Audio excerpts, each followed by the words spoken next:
What is going on, everybody? Welcome back to the Over 21 YouTube channel.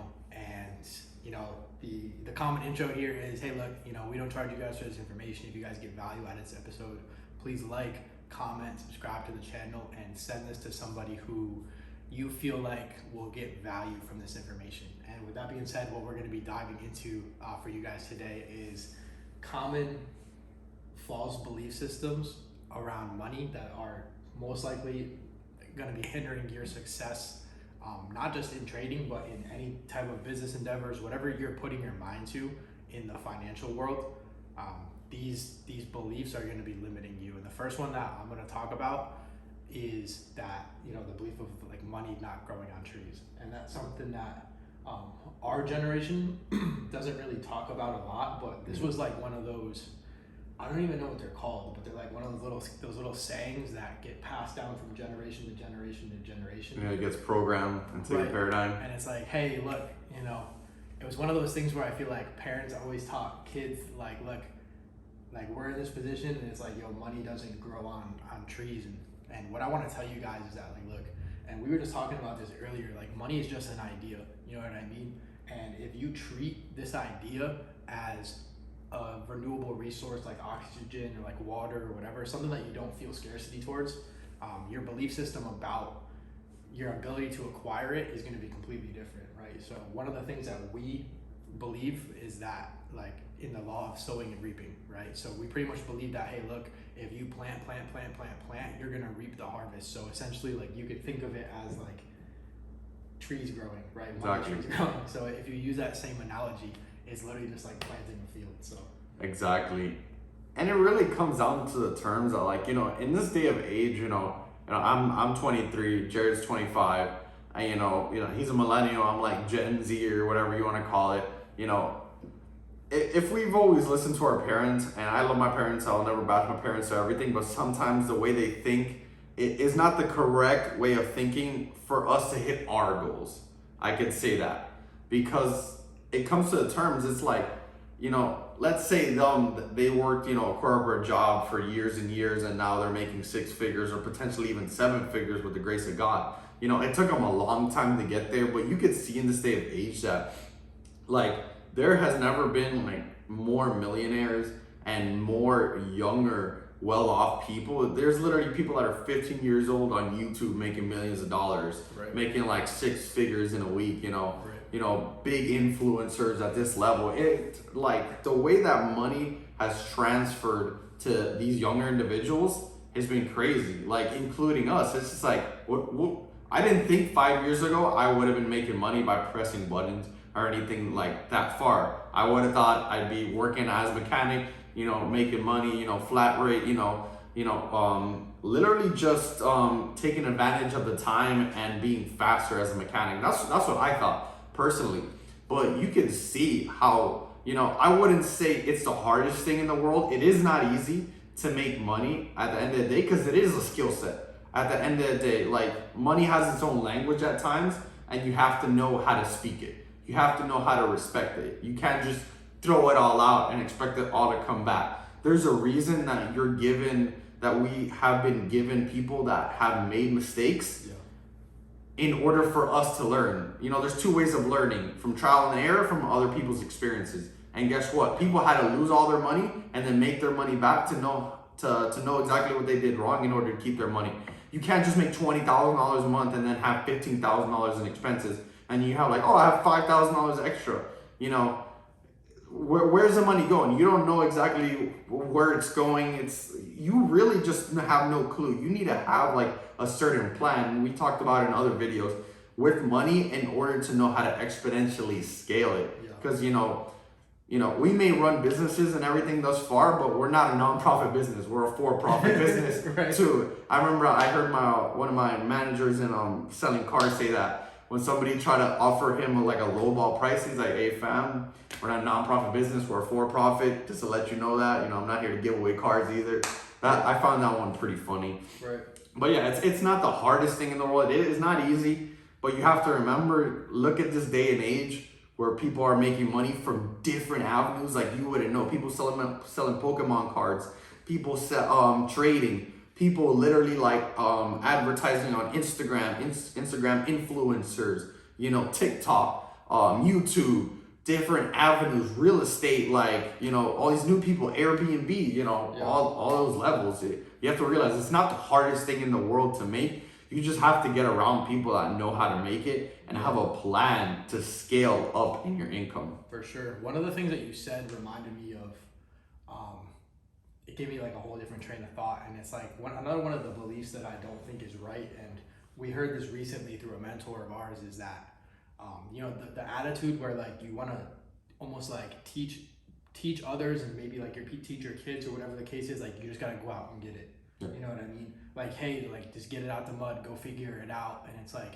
that's stupid. Right. That's not the smart way of doing it. Right. That's the slow way of doing it. And it's like, if you have something, if you have knowledge, anything to equip somebody else with, instead of just telling them like, hey, look, go get it out the mud. That's the manly way of doing it. That's like it's just like a pride thing. Yeah, it's like, oh, I have all the respect on here. I was like, no, bro. It's not what it is. No, like if you can equip somebody with something else to get them to where they need to go faster, I almost feel like you're obligated to do it, and that's why we teach the information that we teach. Yeah. But another one of the beliefs that this is like a huge one. You know, you hear this so much is like money is the root of all evil. Yeah. And like that belief I think is like probably the oldest one that's been passed down through people, and it's the reason why it's not true. It's not even what was written, right? Mm-hmm. The actual text, because that section was taken out of a context of text. Yeah. Right. And it's the love of money is the root of all evil. And the way that I see that is like, bro, just like don't worship money. You know what I mean? And I know people who do, and their lives are miserable, bro.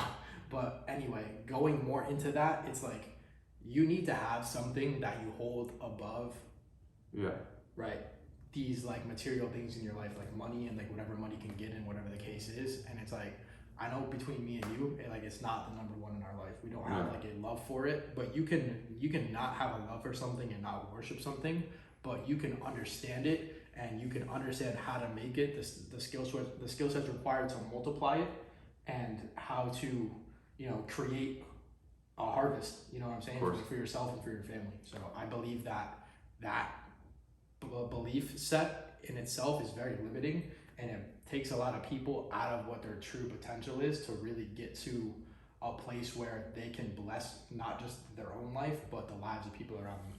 Yeah, and you know, you have to have things in order and be very self-aware about what you look up to, you know.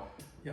I know that I have distant mentors that I look up to and then I learn from, you know. Who you listen to and who you learn from is two different things also. I'm not going to get into it so much here. That's probably another video. Yeah. But it's two different things. You kind of can learn from everybody, you know, but you listen to a very select few. I'll take on that very shortly, and I'll talk about it in another video. But at the end of the day, you need to know who you're literally paying attention, who's first in your life. I'll tell you my personal things, you know. Number one is God. Yeah. Second is family. You know, third is friends. Fourth is money. That's the way that I see it. Yeah. You know, some people may have God, money, family, you know, may have it different ways, and you know, whatever works for you. I'm not gonna impose my beliefs on you at the end of the day. You know, you go, you know, as Jared said, he's like, go figure it out. I was like, no, in this terms, you really do have to be self-aware and go out there and be like, what's number one in my life? What gives me fulfillment into my life? Yeah. You know, it may be that people look at it as like, I look up to God, I have the best relationship with God, and then money, and I'm really looking at money in order to bless my family, and this, like, and that, and you know, each has their own. Each has their own. I'm not saying that's wrong or right. I told you my specific order and what I deem valuable to me. You have to be very self-aware enough to know that one. And the last one, you know, that I want to get on is like the attachment to money. Yeah. You know, it comes from a place of greed, you know, and it all relates back to the first point that we're talking about. The attachment to money is because you think money is that hard to make. You know, trust me, I used to work a lot, you know, for $8 an hour. My first job was literally a busboy at a mom and pop pizza shop. I was garlic breading it up, you know, like garlic everywhere. Man, I love garlic breads until you make like 500 of them. After that, I retired from that game. But literally, like, oh, you're like, oh man, I worked 2 weeks for $600. And you're like, and now you look at trading $600 is your risk percentage. You know, you look at that and you're like, is your 1% risk percentage. And you're like, man, what's going on here? And, you know, that's why in the course, you know, we talk about something as like, you know, don't trade with your rent money.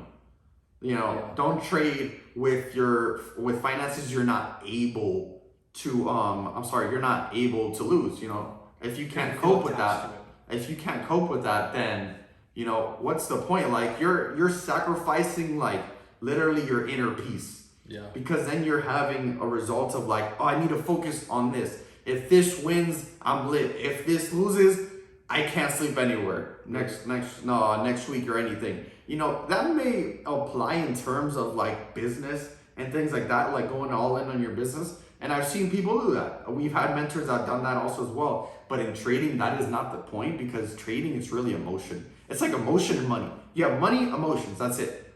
Like really, it's not like, here, a cup of coffee. And we do great examples within the course, so go check that out. But literally, all we're doing is embrace our emotions, see what's going on inside of us, and then numbers on a screen. Right. Just the same way that you see numbers on a bank account, it is the same way. Right. It is the same way. That's the way we're perceiving it. I rarely don't even look at like the main quota when money comes ups and down. I really look at the chart to stay in an objective, you know, state of mind. Right. I go into there like I don't care about the money. I already know what I'm risking, so it's not really a surprise to me. I'm like, okay, look, this hovers around the entry.